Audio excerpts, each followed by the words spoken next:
Hello, everybody. Welcome into the Apples and Ginos Fantasy Hockey Podcast. My name is Nate Groot-Niblink. I'm the creator of Apples and Ginos, originator of the Zero G Draft Strategy. And in this podcast, Blake and I are going to check in on the 10 most shocking statistics from 2024-25. Let's get it.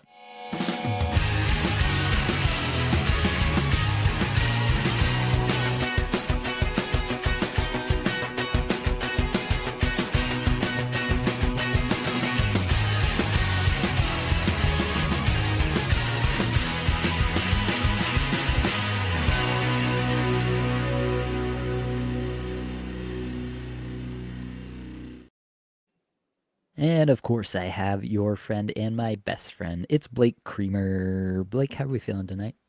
Oh yeah, buddy. I'm feeling frosty, feeling amazing. Actually, I'm tired as hell. Oh my god. When we do these pods after work, it's like I get juiced, and then for the first maybe half hour, and then if you're watching on YouTube, you watch the last half hour, and I'm just basically falling asleep. You know what I mean? I just get under the table nicely. But no, I'm feeling good, buddy. You know what's awesome? I mean, obviously we got the Stanley Cup playoffs happening here soon on Wednesday. Oilers and Florida. Damn, I'm actually pretty excited about that. But you know what I'm even more excited about? What are you more excited about? Nice. That's a setup. Thank you, Nate. The Abbotsford Canucks have made it to the Final Four of the Calder Cup. All right. And that's all I have, folks. Okay. That's all. They won game one in that series, too. So, damn. I mean, I don't know. Maybe what if the Canucks and the Abbotsford Canucks just like swapped? You know what I mean? Could they just do that? And maybe I don't know. Would that'd be terrible. I don't know. But anyways, yeah, I'm excited. All kidding aside here, I'm excited about the Stanley Cup Finals. It's going to be awesome. Where are you at with this? Like, do you think that the Oilers stand a good chance here? Obviously, they're playing well, but you got the Stuart Skinner factor going into the finals here. Yeah, I mean, if he plays the way he played against Dallas, I think they got a good chance. But that is always a question, especially once you have Sam Bennett come through the crease a couple of times and soften you up a little bit. Allegedly. But allegedly, it's only done it to two of the three goaltenders he's faced so far, so it's still alleged. I think I really want to believe in Edmonton. Like I'm just tired of Florida. Good story. Yeah. I think McDavid absolutely deserves it. Nobody has willed his team to more, alongside Draisaitl. You can't discount Draisaitl, of course, but yeah, nobody has willed his team to this position more than McDavid last couple of years. So you just have to respect that on a basic level. But I think honestly, the Oilers at this moment in time are playing better than probably they've ever played. Obviously, losing Zach Hyman is a big loss for them, but man, the way that they're playing, 1 through 23 throughout the entire lineup is just yeah, probably the best iteration that we've ever seen from the Oilers, which is saying something.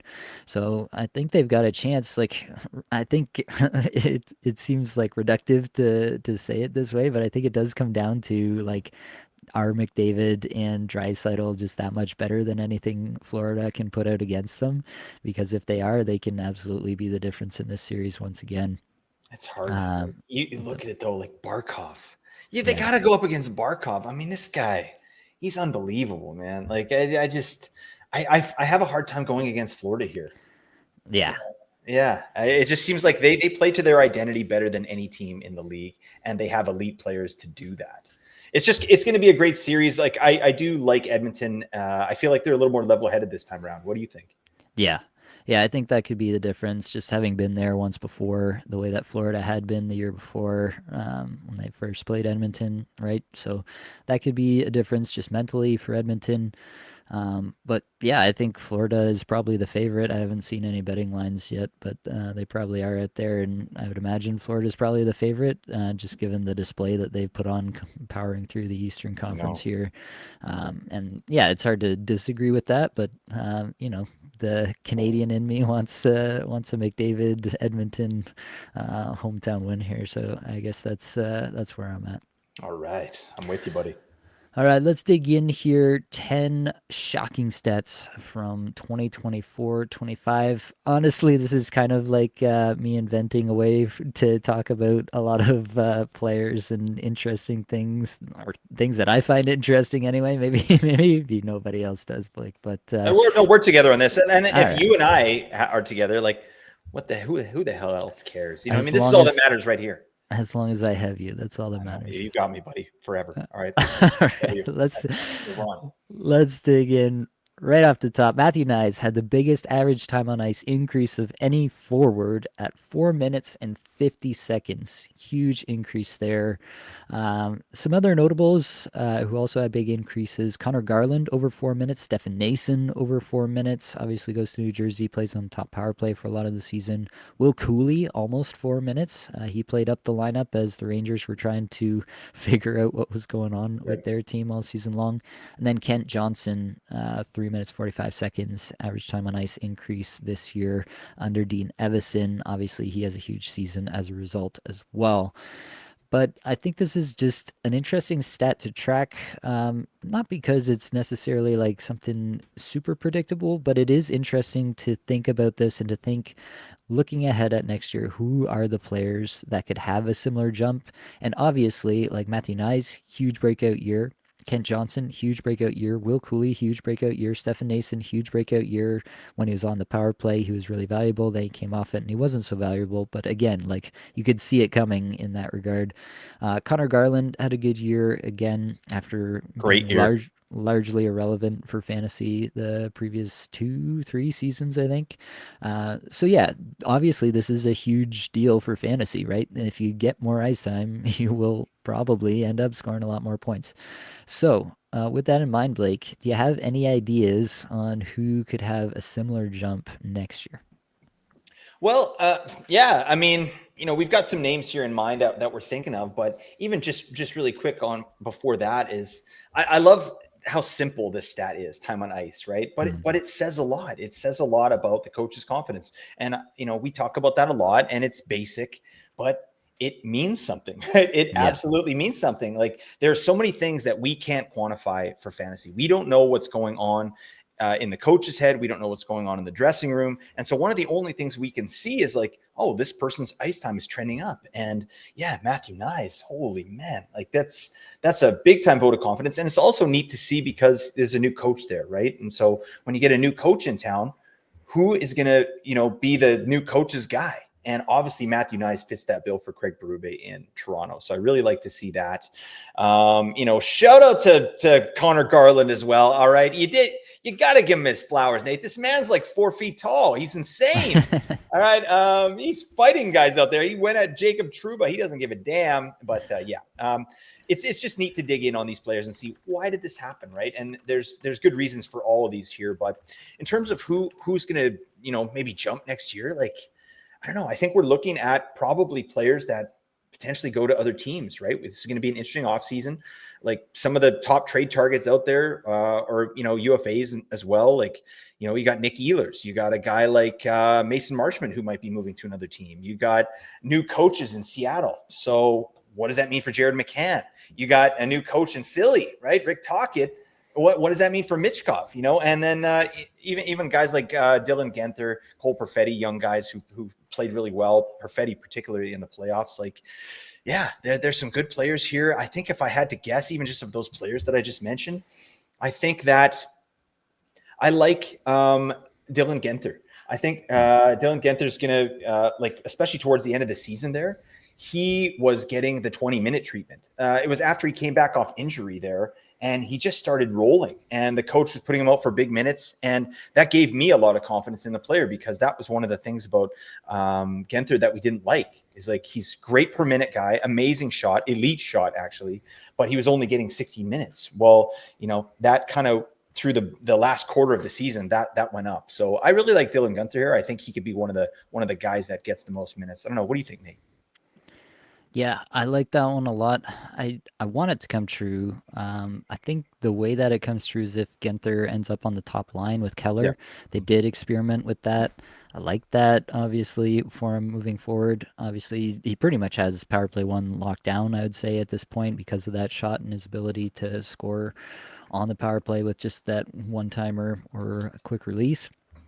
So I really like that. I hope it comes true. I don't know if I'm the most confident about it, but he does have a lot of room, right? Mhm. If it plays out that way, he does have a lot of room to improve because yeah, wasn't even at 17 minutes average time on ice. So he's got a lot of room to improve there. Cole Perfetti, obviously, if Ehlers does move on, Cole Perfetti stands to be the next guy in line to join top power play. That could obviously have a huge impact on his ability to put up points. Marchment, as you mentioned, like either way, Marchment gets moved to a different team this offseason, or Marchment gets elevated into what's probably more of a true top six in Dallas this year because as it stands right now, there's no way they can retain Granlund, Duchesne, Ben, all these guys coming off contracts this year. Yep. They just can't retain all of them. Ottinger starts his new deal this year, so that money is there. Obviously, they go out and they get Rantanen and sign him to a huge extension. So yeah, there's just not a lot of money left in Dallas, and so either Marchment gets traded to move his 4.5 million cap hit, or he's just elevated into what should probably be more of a true top six in Dallas and gets more minutes that way. So that's an interesting one. McCann with a new coach, Mishkov with a new coach. Obviously, both cases you could see a big jump. Ehlers, I think, is the most interesting one to me. Yeah. Once again, obviously we talk a lot about Ehlers. He had a huge year, 63 points in 69 games. Most of that was just through efficiency. He was still 15 minutes, 48 seconds average time on ice. It was not like a huge average time on ice year for Nick Ehlers. But if he does move on, even if he stays in Winnipeg, like he's going to get paid like it. So if he does move on, like, are we talking about $9 million a year for Nick Ehlers? Like, it's not out of the question with the cap going up as much as it is, with how starved some of these teams are for elite scoring, which Ehlers obviously can provide. And so, if you're paying somebody $9 million and before your Timo Meyer PTSD flashbacks start to happen, you have to assume, in all likelihood, that if someone gets paid $9 million in free agency, that they'll be an integral part of the team's offense moving forward. And you can expect a jump up to at least like 18, 19 minutes a night. And if that happened for Nick Ehlers on a new team, yeah, like what if he goes to San Jose and gets to play with Celebrini or something crazy like that? Like that would just be Could you drool worthy imagine stuff. 20-minute Ehlers? Like, oh my God. Like, can he get 100 points? I mean, that's probably spicy, but he'd have to hit the right team in the right situation. But yeah, this guy's an elite offensive talent. 15 minutes, 48 seconds last year, average time on ice. Crazy. Thanks for coming out, Mr. Arneal. What are you doing? What are you doing? All right. Yeah, Nick Ehlers is my pick. Dylan Gunther's yours. I like both of those. There's probably somebody else who will actually come true for, obviously. Right. You probably take the field on that. But either way, interesting to think about some of these names and to try to identify who are players who could raise their fantasy profile just by virtue of getting more time on ice next year. Statistic number two, Sam Reinhart and Zach Hyman both saw huge decreases in shooting percentage. Reinhart down 6.15% and Hyman down 5.76%. Now, to some extent, these are guys that we all kind of identified, right? Reinhart was coming off that massive season, was at 57 goals, huge shooting percentage. Hyman, same thing to a little bit lesser extent. Both were pretty obvious shooting percentage regression candidates, and it did hit on both of them. We were actually pretty close on Reinhardt. I think we mentioned Reinhardt that you were actually very close on predicting his actual goal scoring this year. So we were a little bit closer on that. Hyman, obviously, we've well chronicled throughout the year Right. the season that was for Zach Hyman and how it went from everything going in to nothing going in for him over the course of the year. So that one, maybe he got even a little bit worse than he deserved in terms of the regression bet coming for him. Yep. But either way, I think these are two huge decreases that just serve to remind us once again, these things are pretty predictable. If you see a big jump in shooting percentage, you should probably just believe it. That's that's something that's going to regress year over year. Zach Hyman in particular, I think was one like everybody wanted to say, oh, it's just like the McDavid effect. Well, yeah, but he had already been there for a while Yeah. before, right? So there's still something to it. The 3 years prior, so in 2023-24, the big season, he goes off for 18.6%. The 3 seasons prior, 13.0, 12.7, 13.0. A pretty clear, established level of play prior, right? And then he goes up to 18.6. And he comes back down this year to 12.9. So right again in that wheelhouse of where he was before. You can say that he probably deserved a little bit better. You know, the individual scoring chances for were still way up there with the best in the league. So maybe it was a little bit more regression than he necessarily deserved, but it's also just yet again another sign to say, hey, whenever we get these massive shooting percentage spikes, we just have to take notice and we have to expect this kind of regression in the following season. Yeah, no, I like that. It is interesting to me though, because we knew that Sam Reinhart was going to come down, but and it did come down a lot, but that's because it was astronomical. It was insane, right? So, like Sam Reinhart, he had the third best shooting percentage of his career last year, right? And we're talking about him losing 6%, 6% right off the top. So, I mean, this is a massively efficient player, and I think we're closer to his wheelhouse right now. But yeah, like I'm not worried about Sam Reinhart, but yeah, Zach Hyman. What do you think? Like, do you think that comes back? Because obviously we saw, I think he was fourth overall in individual scoring chances, 4/60 on the year. So the scoring chances are not a problem, but the finishing was, right? And now in the playoffs, he's kind of been moved. He was moved down the lineup before he got injured, right? So, who took his spot on power play one? The Corey worm, Perry. Corey Perry. What? Oh my God. That's a little bit concerning. That's a little bit concerning for Hyman moving forward. So, but I mean, that does make a bit of sense. I feel like of the two, Reinhardt is still pretty solid, and we're maybe kind of in the area where his shooting percentage should lie. Whereas Hyman, I'm not sure that it ever goes back to, the 18.6% he had in 23-24, where he got 54 goals. Yeah. Yeah, I think that's probably a pretty significant outlier season when you look back over his entire career when it's all said and done. But I do think that if he does get that power play, which is, a relatively significant if at this point in time, I think most places would, have the plus money that he does get back there, especially if he starts to perform once again next year. Have a whole off season to, you never know what other underlying injuries are going on there, or whatever else has prevented him from cashing in the way he was before. I think that most likely we get a better season from Hyman. It wasn't only the shooting percentage, his IPP was way down. There's a lot of other stuff going on there too that held him down in terms of fantasy. So I think overall we can expect a better season from Hyman than what we just witnessed. I mean, even if he didn't get the power play one for the full season, maybe like say half the year he's on power play one, I think he'd still outperform what he did this year. It's a Even bad with year. that. So overall, I'm pretty interested to see where Hyman's ADP comes in at because he might actually end up being a bit of a value.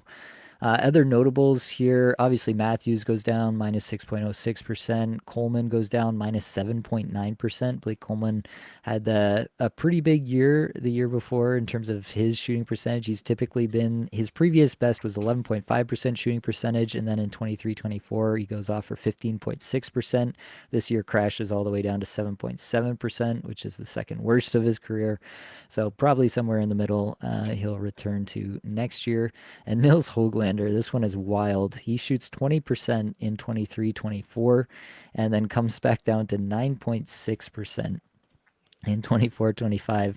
I don't know, Blake. Is there any hope for Nils Höglander to be anything fantasy relevant once again? He's getting like 12 minutes, but they signed him to an extension there before this year. Do you think there's a chance that he gets back up? Yeah, I do actually. I mean, not to 20%. That was an outlier for sure. I mean, he was among the league leaders. Damn, what the hell's wrong? In goal, like even strength goals, right? He was doing really well there. So it's going to come back for sure. He was in the doghouse for sure with Rick Tocchet. And when, deployment and the coach's trust were a problem for sure. This guy he's a promising prospect. And luckily he was able to salvage his season with like a decent ending. He had 10 points in the last 15 games when, the Canucks were sort of scrambling to try and make the playoffs. But yeah, this guy's an amazing forechecker. He's a dog. I think there's a bunch of defensive shortcomings.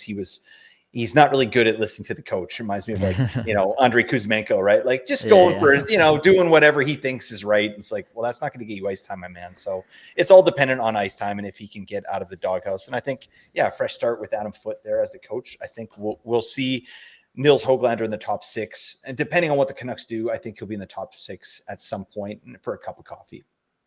All right. Statistic number 3, Olen Zellweger and Jackson Lacombe were number 1 and number 2 in shots per 60 improvement in the entire league. Olen Zellweger up 2.57 shots per 60 and Lacombe up 2.41 shots per 60 over their 23-24 seasons. I thought this was really interesting. A, that they're both defensemen. B, that they're both on the same team. And C, that they're both on Anaheim is just kind of wild. Obviously, Zellweger, limited sample size. That one's maybe a bit more chintzy, I'd say, versus where he was before. But either way, I just think it's kind of funny the way that lined up. And I think it kind of leads into an obvious discussion about what's going to happen between these players moving forward. You have two, in my mind, really good offensive players. Lacombe has a much more well-rounded game at this point in their respective careers and purports to be the better, well-rounded player for the length of his career. The thing that I'm wondering is, does Lacombe basically make himself so valuable in terms of 5v5 and being on the penalty kill and all the rest of it that he turns himself into more Gus Forsling than a true elite number 1 defenseman like a Josh Morrissey or something would be more the top end in terms of the power play 1 and all the rest of it? Does he become something more like that, and then Olen Zellweger becomes the guy who maybe has a bit more of the Shane Goss despair to him or something along those lines? Maybe there's still some room above that in terms of 5v5 play, but that's kind of the question I'm pondering as to how they'll deploy them. I think Lacombe had an unreal season. His micro stats look insane, like literally leading the league in some micro stats on Anaheim in a terrible environment. So really good stuff from Jackson Lacombe, especially in terms of 5v5 play. I don't know that he's like a difference maker on the power play, which gives me reason to believe that Zellweger could kind of snake that back from him as, the guy who is definitely more touted offensively as they're coming up. What's your take on the Anaheim blue line situation for next year, Blake? Yeah, it's exciting, first off. And now with Joel Quenneville in there, like obviously Joel Quenneville, absolute dingus. Let's agree on that. But he's back in the league. So, fantasy hockey, like that's what we're looking at. This guy's an excellent coach, one of the best. And now he's got these 2 studs on the back end, plus Pavel Mintyukov. Like Anaheim has a glut of talent on the back end there that obviously needs to be harnessed. But I really like your take on Zellweger and Lacombe there. I think Lacombe could go that way, like just more of the defensive brute, like maybe think like Lane Hudson and Mike Matheson, right? Like does Lacombe become Mike Matheson? Maybe. Right. So maybe his offensive ceiling is capped, but his actual value to the team is like sky high. Whereas Olen Zellweger, definitely profiles more as an offensive defenseman, like digging in on his stats compared to Jackson Lacombe, the micro stats. It's night and day, basically, like especially defensively, like, entry denial rate. Olen Zellweger is in the 3rd percentile out of 100. Okay, so that's bad. He's not denying entries. Like they're getting it pretty easy on him. Entry with possession, he's in the 7th percentile, and chances that entries that lead to chances prevention, he's in the 3rd percentile. So that's league worst. That's terrible, right? This guy is all offense, no defense, whereas Jackson Lacombe is completely well-rounded. He does it all. So I think it's really going to depend in terms of for fantasy. I think it's going to really depend who lines up on power play 1. If Jackson Lacombe gets power play 1, I think it's going to be a smash. I really do. I think it's going to be a 50-point season for Jackson Lacombe with potential for more, depending on how, how he's feeling his plums, you know what I mean? Like, and what Anaheim does in the offseason to sort of supplement the young group that they have there. So that all said, like Anaheim, they were third in the league in offense generated from the D zone. Anaheim. Mm-hmm. Right. We're just talking about offense, and they did that really well from the D zone. They didn't do very well from the neutral zone or just anything else, right? Generating chances in zone, hot garbage, right? And their defense was terrible, hemorrhaging chances and shots. But it's a really interesting tidbit, and I'm glad to see that we're sort of focusing on these two guys here. Yeah, I do think that I think I've mentioned this before, but Anaheim to me has just a little bit of the profile that Columbus had last year. Sure. Bring in a stabilizing force at coach in terms of how the team plays on a night to night basis. Dial in that consistency. And what does that do to the ability of all these young players with talent, but maybe have been miscast or asked to do things that they're not good at? And can a coach come in that actually kind of isolates and has a plan to actually improve the things that they're not good at, or rather than just yell at them for not doing what you want them to do, which appears to have been Greg Cronin's strategy at times in Anaheim. I think that there's a pretty good chance that Anaheim, multiple players on Anaheim, take a pretty big step next year, and these are two that I'll definitely be interested in because, we're always looking for fantasy defensemen to take another step and to really turn a corner for our fantasy teams as well. Just a few other names that were pretty interesting in terms of big time shot per 60 improvement. Connor Zary goes up 2.0%. Or 2.0 shots per 60. Dorofiev, 1.92 shots per 60 improvement. And Sam Bennett, actually, 1.91 improves his shots per 60 as well. So just another tidbit for you there. Let's move on to statistic number 4. Thomas Hertl increased his individual scoring chances for per 60 by a mind-boggling 3.68. I don't know if I've ever seen a number this high. I don't have like a database to pull it from like historical data or anything. It would take me some time to figure something like that out, but either way, it's sky high compared to basically everybody else. You have Connor Zary showing up here as well, 2.19 individual scoring chances for per 60. Morgan Geekie plus 1.94. Connor McMichael 1.85. Cerelli 1.84. Nick Schmaltz 1.84. And Cale Makar actually plus 1.75, which I thought was pretty interesting from the back end there. But what do we say about the season that Hertl had? Obviously, power play really works in Vegas after it hadn't in years past. He finds a lot of chemistry alongside Dorofiev at even strength. And I think that's most of how we explain this. Is there anything else that you'd add on Hertl here, Blake? I just think with the way he came over to Vegas, right? Like he was injured. So we didn't see like prime Hertl, right? We didn't see what he was capable of playing with a better team. We saw what Hertl did playing 20 minutes a night on a pretty bad San Jose team. And that was still great, right? He still had a very decent season doing that. But yeah, this was the first true year where he was playing for an elite team. And so that makes a lot of sense, right? Plus, like just playing with Dorofiev all year long, they obviously have some chemistry together. And then the Vegas power play was a wagon. They were second in the league in conversion. So yeah, all those things together, it makes sense, but that's still like very, that is a shocking statistic, right?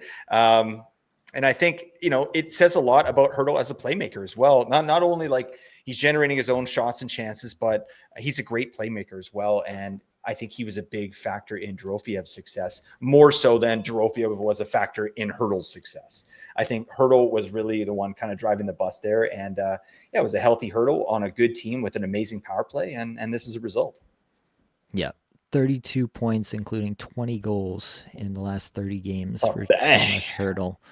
Really turned it on towards the back end of the season, which, it makes you wonder, too, what can he do as an encore with another full season now that they've kind of ironed out what they want to do on that top power play. Both him and Dorofiev well over 11 individual scoring chances for per 60 in that last bit of the season there. So really interesting look there. I think Hurdle still might be undervalued in drafts next year too. I just think that it's maybe like the manager in your league who had Hurdle last year knows how good he was to end the year, but everybody else, I think he kind of flew under the radar, and so I think Hurdle might actually end up being a really nice player to sneak in the mid to late rounds of your draft, and maybe he gets a little bit faded unnecessarily, is what I'll say there. All right, let's keep pushing. Let's go to statistic number 5. Of the top 27 players in 5v5 on ice scoring chances 4 per 60, only 4 of them were not from Carolina, Colorado, or Edmonton. Those 4 players, Jack Hughes and Jesper Bratt, obviously both from New Jersey. I think everybody's pretty aware of what those 2 players are capable of. But the other 2 are of quite a lot of interest to me. Anthony Cerelli and Verhaeghe. Like, what is going on with these 2 guys, and how can they do this? And this is not, all strengths. This is not like they got some power play time and they're really good at a net front thing on power play. This is on ice scoring chances 4, so scoring chances generated while they're on the ice, and they're outperforming everybody on their team, and it's at 5v5. It's hard to say. I mean, I look at Anthony Cerelli, and to me, in particular with him, this season is going to be an outlier. I don't think that, a 60-point pace for Anthony Cerelli is something we can expect. I feel like Brandon Hagel had an amazing year. He, like, one of the best 5-on-5 players, and Cerelli too, right? But yeah, Hagel had a massive year, and Cerelli was right there along with him. The 2 of them had amazing chemistry and were able to generate a ton at 5-on-5. And I'm such a big fan of Hagel. And I feel like he's the one kind of driving that play. He's the one with the zone entries and kind of setting up those chances and shots. But Cerelli is well known for his defensive prowess, right? And carrying the puck out. And it just worked really well. I mean, when you got such a strong top line as well, like Tampa Bay has, it makes a lot of room for that second line, right? Because other teams have to match up against Kucherov. You have to match up against Braden Point. So, these guys are seeing kind of the second best defensive line out there, right? And they really went to town with it this year. So that said, I mean, I don't see how Cerelli matches this next season. I just don't see it. But, stranger things have happened. And then in terms of Verhaeghe, I don't understand. It's a really weird one. Like, this guy's not a good skater. He wasn't even getting amazing deployment for most of the time. Yeah. Like, it's one of those things I'm going to need to see a little bit more, right? But Utah as a team, very surprising. They were 4th overall in the league in scoring chances 4 per 60 at 5-on-5. Utah, what? So, I mean, obviously Hayton was a big part of that. I mean, I should mention Tampa Bay was 15th. So obviously with Utah being 4th, Barrett Hayton was getting a ton of those chances. Obviously you got Dylan Gunther, you got Clayton Keller, Nick Schmaltz, a very good offensive team, right? A fun team. And I think that's why we were so kind of excited about Utah during the year, right? Is because it's exciting hockey. They were getting a lot of chances, and Hayton was at the end of a lot of passes there. So, I need to see a little bit more. I feel like there are other guys on the Utah Mammoth that are going to usurp Barrett Hayton in terms of, opportunity and deployment for that team. And so I think he might kind of settle in as like a second line center, maybe a third line center. So I don't see how he repeats this, but it's a great season nonetheless. I should mention, like, New Jersey was 9th overall in scoring chances 4 per 60. Jack Hughes and Jesper Bratt, like, they're going to still be values. Jack Hughes more than Jesper Bratt. Like, these guys do that. They get chances at an insane level. And people are going to be discounting Jack Hughes massively because of the injury narrative, which I still don't believe. I mean, yeah, it's getting closer. I'm getting closer on the injury narrative on Jack Hughes because, I mean, how many injuries does a guy have to have? But I still really believe in the player and his ability. Like, he was 12th overall in the league in scoring chances 4 per 60. So New Jersey is going to be an interesting team to watch this offseason as well, to see how they sort of shore things up there. But yeah, it's an interesting stat. Barrett Hayton to me is an interesting one. I'm curious to hear your take there. Yeah, I don't have a great explanation for it. Yeah, it's a weird one. He, if you look at Corey Schneider's stuff, he looks good in the cycle and forecheck game. He's also above average in rush offense. He's definitely collecting rebounds and doing deflections. He's way up there in deflections. So he's obviously a bit of a net front kind of guy. So when he's on the ice, he is the one generating the scoring chances, which obviously brings up his on ice scoring chances, maybe a bit more than his teammates. But like, across the board, he is contributing to this stuff. I think it's maybe a bit more like the entries is where he falls flat, and so he needs the winger to be able to do that for him a bit more. So that's probably why he has worked with Clayton Keller in the past, right? A guy like that who can obviously dangle with the puck and get things set up, and Hayton just goes to the net and does what he does best there. So yeah, I don't know where that ends up, especially if, as we talked about, they could go back to this kind of Cooley, Keller, Gunther Yeah. situation as a top line, a true top line next year. And then Hayton is left to play with Nick Schmaltz and whoever else. And that's obviously a much less intriguing situation for him in terms of 5v5, and then it does feel like eventually he'll get pushed out of the top power play there as well, and that'll hurt him for fantasy too.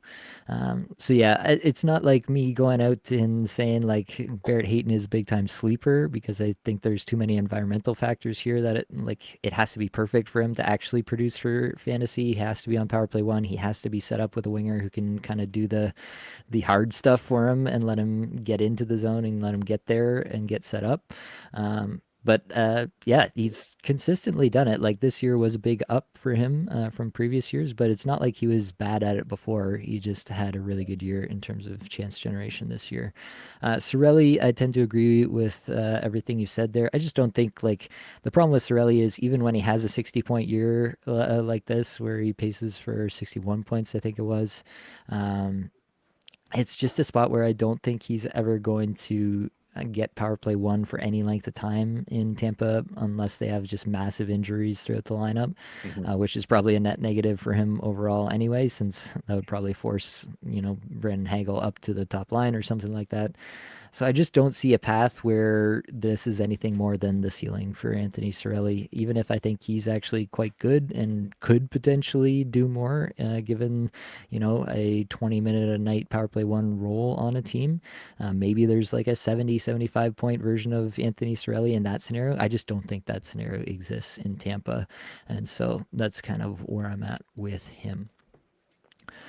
I love to hear you talk about the microstats, buddy. Oh, I think that's the first time I'm like, oh hell yeah! All right, we're simpatico here, bud. I love it. Yep. Yeah, I've been digging in a little bit. It's As you interesting, should. if nothing else. There are some players where you're like, oh, that just kind of goes against everything I think, and it does make you wonder, oh, what's going on there. But I've definitely been intrigued to dig in a bit more there. So, been using my off-season time wisely in that regard. Well, all right, we got to keep pushing along. Statistic number 6: Florida had almost 70% of the scoring chances when Matthew Kachuk was on the ice. This is all strengths data, but still, that's just obscene numbers for Matthew Kachuk. Obviously, he's done this, right? It's not the first time for Matthew Kachuk to end up in this kind of range.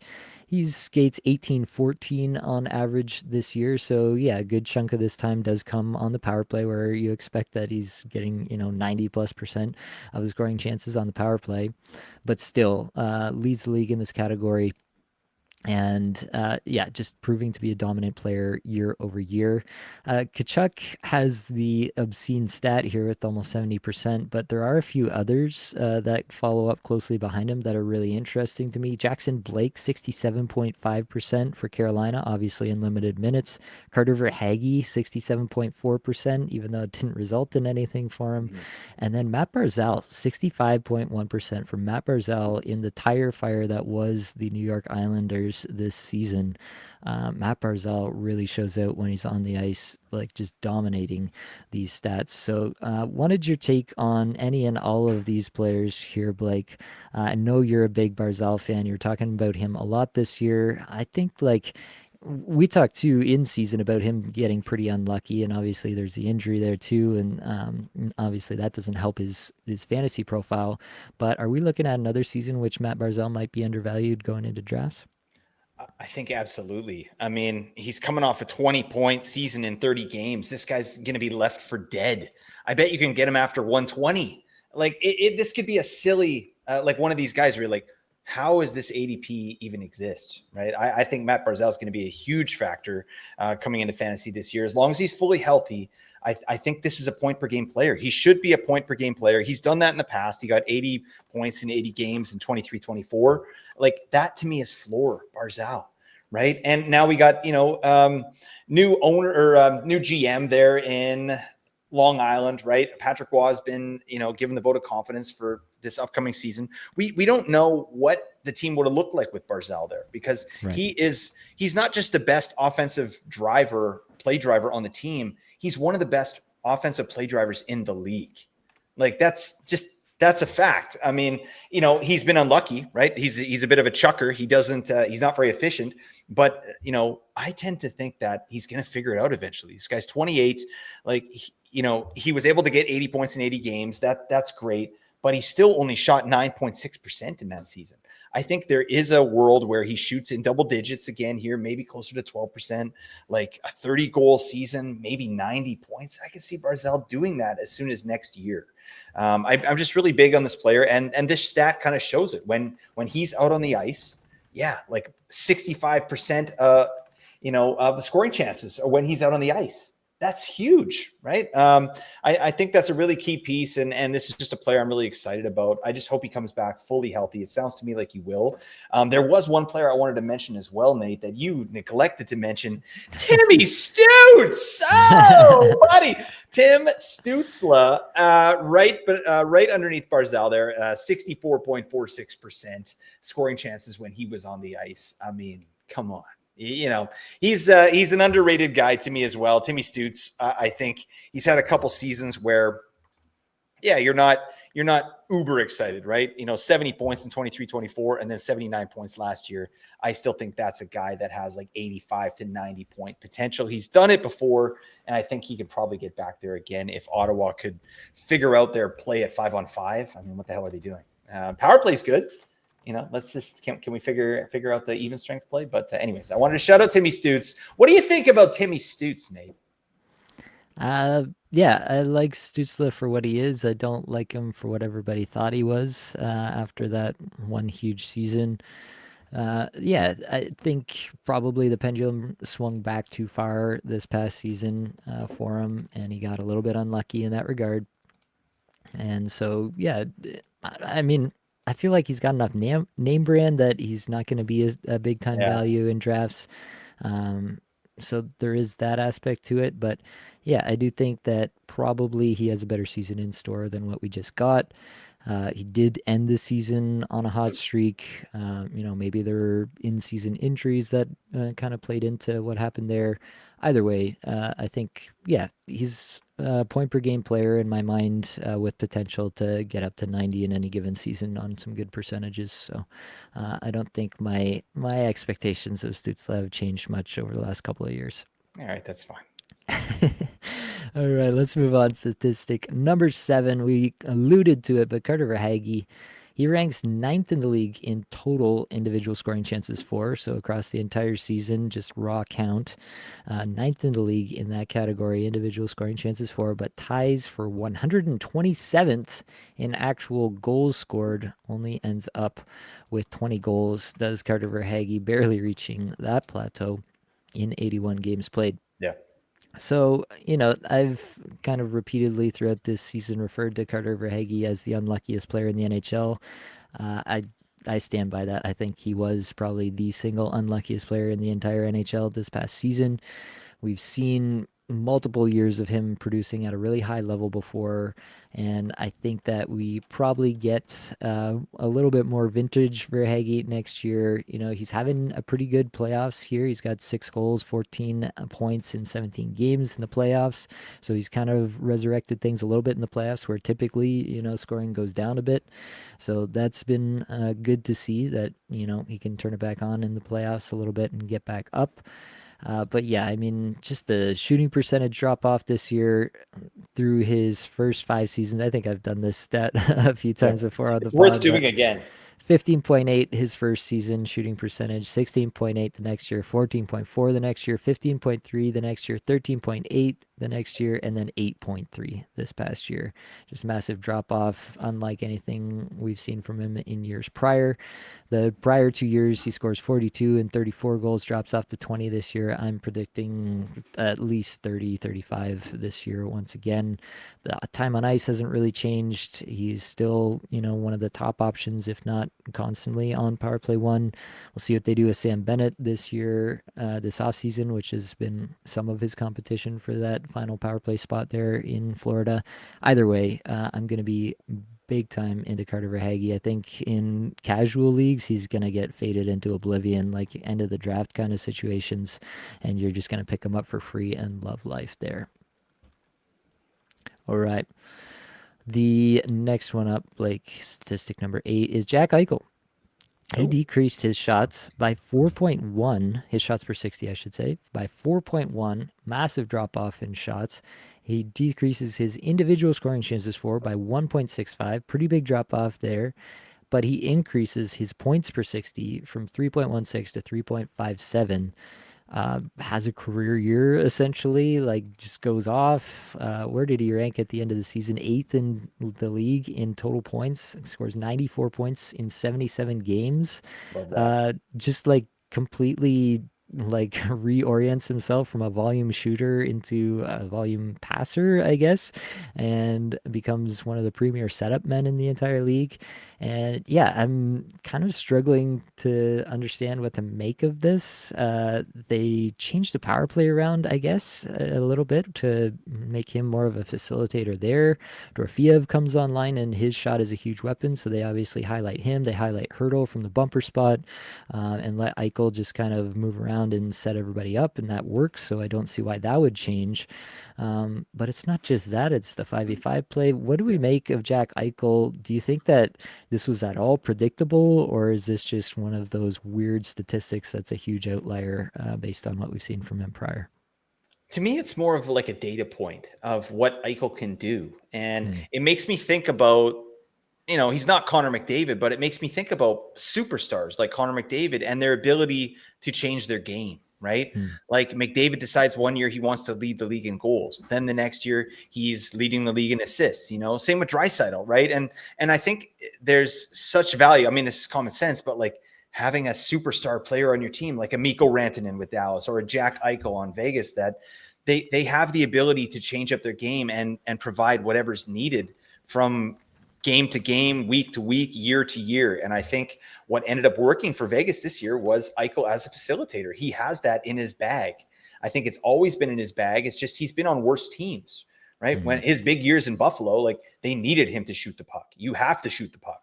And that's kind of what he was known for. But he's not a one-dimensional player like a guy like Dorofeev might be, right? Where he's like, yeah, you're known for your shot. Here's the puck, you're blasting away. Eichel can do more than that, right? And I think it says a lot about Eichel just as a player and his talent, right? I think we know that he has this kind of talent. And to me, it's more of a data point. It's like, oh, okay, so he can do this now. Like now we know that he has this part of his game as well. And I could just see him just as easily next year coming out and getting like 45 goals. You know what I mean? And upping those shots back up, right? But, he played most of the season with who? Like it was Barbashev and Mark Stone. Really great line. Like Barbashev, I realized halfway through the year that this guy's elite at zone entries, right? Like that lead to chances. Obviously, when you got a guy like Eichel there, I mean, that's going to happen, right? But he's got a great facilitator there in Barbashev and a great puck battle, puck retrieval guy in Barbashev. And then Mark Stone is like, the jack of all trades. He can do it all. He's a great facilitator. I can't even talk Yang on Mark Stone. Like the guy just does everything above average, right? And he's a dog to boot. So yeah, it's going to be neat to see what happens next year. I don't know how to predict it next year. That's something I've been thinking about a little bit this offseason is like, what kind of season is coming up for these star players, like McDavid, right? It's not just set and forget to me with a guy like McDavid. It's like, okay, what did he do this last year? Like, what do I think his role is going to be like on this team? Like, do I think that, Draisaitl is going to have a better year? Do I think he's going to shoot the puck more? Like, it's the same thing with Eichel. So where are you at with Eichel? Do you think that any of this holds water, or do you think that he's kind of actually developing into a different style of player? Yeah, I think it's a point well taken that some of these players are capable of being whatever their team needs them to be in the year and in the moment. And Eichel certainly fits that bill. You talk about Barbashev and the season he has in terms of, entries and all the rest of it. Like, he doesn't look nearly as good in the years prior away from Eichel. So I think Right. I can largely attribute most of that success to the fact that he was playing with Eichel a fair bit this year. Um, I think Eichel just has that ability. He's was one of the most effective players at entering the zone with the puck this past season, rush offense and all the rest of it. So I think that Eichel is just in that category of player where the game molds around him, and he's able to Yeah. dictate it on his terms. And so, if he wants to, based on what he's seeing out there, based on the style his team is playing, based on the line mates that he's playing with, if he sees more value in setting them up rather than trying to make the rush himself and get the shot off himself, then he's going to play that way. And obviously, that was the correct choice this year with the season that he had. And so, yeah, I think you're right. It is just kind of a data point to say, players at this level are capable of really surprising us this way. I'm interested to see what Vegas does. There's been like Mitch Marner to Vegas talk, Ooh, my God. which they would probably have to move Mark Stone to make that happen, is what I've heard, which Wow. I don't know if that would happen. Captain of the team. Kind of hard to just kind of make that go away real quick. So I don't know if anything major changes. Like if Marner's on Eichel's line, then you would expect Eichel to maybe kind of go back in the other direction, become more of the shooter, right? In that situation, and we obviously know he has that capability as well. So interesting one to watch. Yeah. If nothing changes really personnel wise in the top six for Vegas, then I'd more or less expect him to kind of continue on what he did this year since it was successful. I think that's why line construction to me is so interesting. It's like from year to year, even from game to game, like what type of role are you going to be playing in that game, in that, on that line, right? Mm-hmm. And I think, yeah, you look at the power play, Vegas having such success there. Like Eichel found a role on that power play that wasn't the shooter. Like you said, Hurdle was in the bumper spot. Dorofia was getting those one tees. Eichel only had 5 power play goals last year, Yep. 34 power play points, which is a career high, but only 5 of those are goals, right? After he had 11 the year before. So it's just interesting. Yeah, I think he's in that tier of player that he can do whatever it takes, and he's going to kind of lean into whatever role he needs to for the team. Absolutely. Statistic number 9, Blake. Logan Stankoven and Jackson Blake ranked 29th and 30th, respectively, in individual scoring chances for per 60 in their first full NHL seasons. Both of them hit that 10.0 individual scoring chances for per 60 mark that we like to talk about. And I think these are two players that kind of took different routes here, right? Stankoven has always looked like a strong producer. He's been a name that's been on people's mind. He was obviously kind of the centerpiece of that Rantanen deal coming from Dallas to Carolina, along with some picks and stuff. And huge instant fit in Carolina. Like, absolutely, he is exactly the way that they like to play hockey.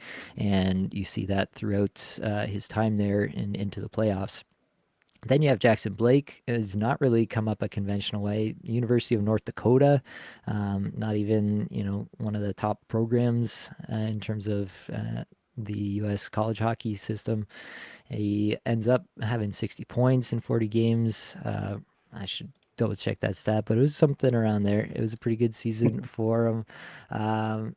And then, yeah, it just makes a jump, and he's a full-time player in the NHL now. He gets power play one time, 17 goals, 17 assists, 34 points, and it's a pretty interesting spot because even in the playoffs here, you have Jackson Blake on the top power play, but Stankoven is getting more even strength time. I think one of these two is really likely to pop off a little bit more in the next season, but it may be a spot too where Stankoven is getting the even strength minutes and Blake is getting the power play one, and that just kind of like cuts both of their fantasy value down to the point where they're just kind of streamer level. Yep. What's your take on this? Do you have a favorite between the two heading into next year? Yeah, I would say Stankoven for sure. The stank face. Oh yeah. You ever make that stank face when you listen to music? Like, Always. You gotta kind of just it stinks. I don't know where we're going with that. But yeah, I both players are very interesting for fantasy. I love what Jackson Blake was able to do here, kind of just establish himself with a pretty reasonable season. I mean, he had, what is that? 36, 20, yeah, 21 points in the last 36 games, 12 points in the last 18. Pretty nice, right? And reasonable ice time as well. I think, it's interesting you said that Stankoven sort of fits the Carolina mold because I don't know if I agree with that. I think that Stankoven is a premier rush player. He was 11th overall in the league in shots off the rush, according to Corey Schneider's data. But all of that data was taken when he was with Dallas. So to me, it's like, we know how Carolina plays. It's kind of like Florida Panthers light. It's dump and chase. It's get the puck. It's get those in zone shots, cycle, forecheck, all that stuff. And, I will say that Stankoven is a great forechecker. He's really good at that. So that fits in perfectly well. But his game is a little bit different, right? Generating shots off the rush, that's not something that Carolina really likes to do. So that said, I think he's going to adapt his game. This is a really talented guy. And when you dig in on the micro stats, Jackson Blake and Stankoven shows out way better, right? This guy is a way more, just an all around player, certainly offensively, right? Like I said, shots off the rush, but zone entries, shot assists, all this stuff, even zone exits. Like Stankoven does that well, whereas Jackson Blake's a little bit more one dimensional, right? He's a decent facilitator, good forechecker. I think, yeah, your point makes a lot of sense where it's kind of whoever gets power play one, I think is really the guy that's going to get that fantasy production. I think for their careers, I think Stankoven's going to have a much better, much more productive career fantasy wise than Jackson Blake. But yeah, if Jackson Blake gets power play one next year and top six, whereas maybe Stankoven gets, third line power play two, I think Jackson Blake is probably going to be more valuable for fantasy. So it's an interesting thing. Both players really acquitted themselves well this season, and I love to see it. I love Stankoven though, man. Like this guy is a really exciting player. He scored a ripper the other night. Like that pass from what is it? Nikishin? Is that the man's name? Yeah, like beautiful no look pass. This guy comes in and snipes one bar down. Like this is a truly offensive player. He's just small, right? Like he's 5'8", 165, and that's going to be the knock on him forever until he proves people wrong. But I think he has a better opportunity of being fantasy relevant than Jackson Blake moving forward. It's my 2 cents. Yeah, I think that's definitely possible. I'm giving some grace to Blake just on the fact that he's taking this kind of unconventional route, bit of a late bloomer in that regard, and so there might be some untapped potential there that he's still kind of growing into. So yeah, I'm curious to see if there's another gear here that maybe Stankoven is already closer to the top of his powers than Blake is.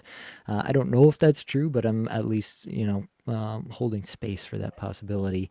I'm surprised that I had to be the one to cape for a guy named Blake here. Like, it feels a little bit wrong that you're just kind of going against your namesake. I got Blake Coleman. All right. My son's name is Cole. My name's Blake. So I got Blake Coleman. I don't care what he does. He's always going to be a favorite player of mine. And I'll definitely pick him up once or twice in my fantasy seasons. So there you go. All right. Definitely, I think both are of interest for next year. Good underlying stats. Obviously the Carolina offensive environment. There's going to be chances to be had here if you're in a league that values shots. Like both of these guys are going to do some of that, at least in terms of the rates. So we'll be watching very intently to see who's getting top six, who's getting power play one there between these two. All right, Blake. On to the last one. Statistic number 10. Austin Matthews has seen shooting percentage changes of more than 5% in each of the last 3 seasons. So if you go back to 2021-22, he starts off there with a 17.2% shooting percentage, comes back in 22-23, shoots only 12.2%, 5% change there. Then in 23-24, he pops off for 69 goals, pretty nice, 18.7% shooting percentage, a jump of 6.5% there. And then this last season down to 12.6%, a drop off of 6.1% there. So to me, I think there's a pretty clear narrative at play here in terms of the lower shooting percentage seasons. The 12.2% season, it was very well documented that he had wrist issues kind of throughout the season that were kind of hampering his ability to shoot accurately at the very least.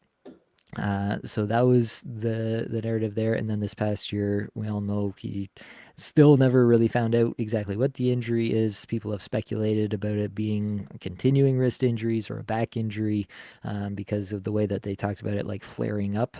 Just kind of reminded people, I think, of a back injury that they had maybe that just flared up from time to time. I don't know where that narrative actually came from, but either way, you have pretty clear injury narratives for 22-23 and 24-25, the down seasons. So to me, I'm more towards the top end of this range than the bottom end. I think at his best, Austin Matthews is probably a 17+% shooter, close to that kind of Draisaitl, Sam Reinhart kind of category in that regard. But obviously, the big difference with Matthews is when he's right, he also generates more chances than anybody else in the game too. So I'm pretty interested to see what ADP happens with Matthews, because of, the weirdness around the injury and the fact that it bothered him off and on. I think we're going to get an injury discount on Matthews next year. I think people are going to be a little bit scared off. Frankly, I'm like a little bit worried about it just as a Leafs fan. Like the fact that it can flare up from time to time, that it seemed like it was good at times and was bad at other times. Is rest over the summer really just going to cure it all and it's going to be perfect now when we come back? Like that's what he told us in the end of season interview, but that just doesn't feel, like that feels like the best case scenario. And what are the other scenarios that could happen with an injury like this? We don't really know because we don't have the information. All that to say, it'll be pretty interesting to see what people do with Matthews. Will they, go for what feels like more assurance with the Kucherov, Pasternak, Draisaitl, even going down the list? Like, does Kaprizov go before him with the season that he had? There could be a number of players that people are considering ahead of Matthews. Does Makar go ahead of Matthews in some drafts where people are feeling like they want to get the defenseman early? I think there's a lot of scenarios in which Matthews drops down. What are you thinking about Matthews right now, given everything that's gone on and this shooting percentage fluctuation? It's a tough one, man, because I love Matthews. He's one of my favorite players in fantasy, like easily. But yeah, like the proof is in the pudding here, right? The data point we're getting from Matthews here is that he plays through injuries. Okay, he doesn't rest. He doesn't get the surgery needed to fix it. He plays through it, right? And obviously Matthews does other things, right? He's great in bangers leagues because of his block numbers. He's an incredible blocker for a forward, so he does that. But it's a risky pick to me. And this is the first year that I'll say that. And as an aside, that gets me kind of thinking that I want to do a pod about, as we get closer to draft season, risky picks, right? Like boom or bust. Like let's go through every round and pick one player that's kind of risky. And for round one, I would probably say Matthews is number one with a bullet, your risky pick, because it also sucks because if you don't take Matthews, we know what the ceiling is. 69 goals. What? I mean, no one is doing that. No one can do that. I really don't believe that there's anyone in the league that can score at the rate that Matthews can when he's at full capacity. But we've seen that story before too, right? Like it's one season on, one season off, one season on, one season off. And I don't believe that injuries are predictable. So all that I know that is predictable is that Matthews plays through injuries, and that can equal a problem for your fantasy team, right? So yeah, it's going to be interesting. I hope to have him somewhere because he's, like I said, he's one of my favorite fantasy players, but I don't know. I don't want to be taking big swings in the first round. I want to get someone that I feel a little bit more confident in. Guys like Kucherov, right? Pasternak. I definitely feel a little more confident in Pasternak, which is, I would much rather, like at full capacity, Matthews all day, every day. But like, I don't want to be whiffing in the first round. And this year I had Matthews on one team and it was a whiff. It was a big time whiff. I did poorly in that league because, partly because of Matthews and partly because of Zach Hyman and partly because of Jason Robertson at the beginning of the year and partly because of Steven Stamkos. What the hell were these guys doing? So yeah, anyways, long story short, it's a risky pick, but we know what the ceiling is when it hits. Yeah. Yeah, that's the problem, right? If you pass on Matthews, you very well could be regretting it because he has the potential to just detonate for 70 goals, and he's going to at some point. And he is like the reason that somebody wins the league because he takes you home to the bye spot almost on his own. And if you go somewhere else and you go and you get like a good season from, a Cale Makar or a Leon Draisaitl, but it's not a 70 goal season, right? You just can't compete with that. So yeah, definitely agree. There's going to be a lot of hand wringing about where to pick Austin Matthews next year, and I'm absolutely going to be here for it. Oh yeah.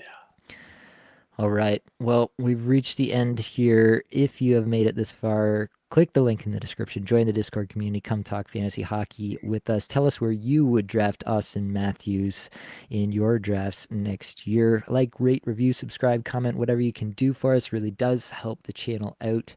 But that is going to be all that we've got for this episode. Hopefully it brought you some value, helped you get a little bit better at fantasy hockey today. All the advanced stats you heard today came from Natural Stat Trick, terrific free resource. Many thanks to the band They're There for supplying the music for the podcast. Be sure to check out their Spotify as well. That's it, folks. Much love.